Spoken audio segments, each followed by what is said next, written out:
एक व्यक्ति भीख मांगकर अपना गुजारा करता था। उसका वृद्ध शरीर इतना जर्जर हो चुका था कि उसकी एक एक हड्डी गिनी जा सकती थी। उसकी आंखों की ज्योति लगभग जा चुकी थी और शरीर में कुष्ठ रोग हो गया था। एक युवक रोज उस भिखारी को देखता।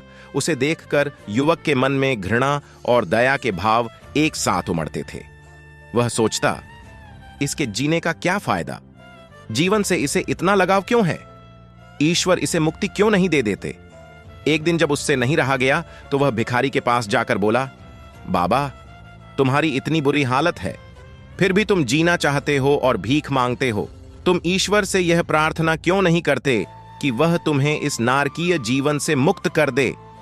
इस पर भिखारी कुछ देर तक मौन रहा, फिर बोला, बेटा, जो तुम कह रहे हो वही बात मेरे मन में भी उठती है।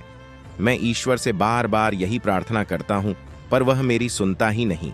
शायद वह चाहता है कि मैं इसी धरती पर बना रहूं ताकि दुनिया वाले मुझे देखें और समझें कि एक दिन मैं उन्हीं की तरह था।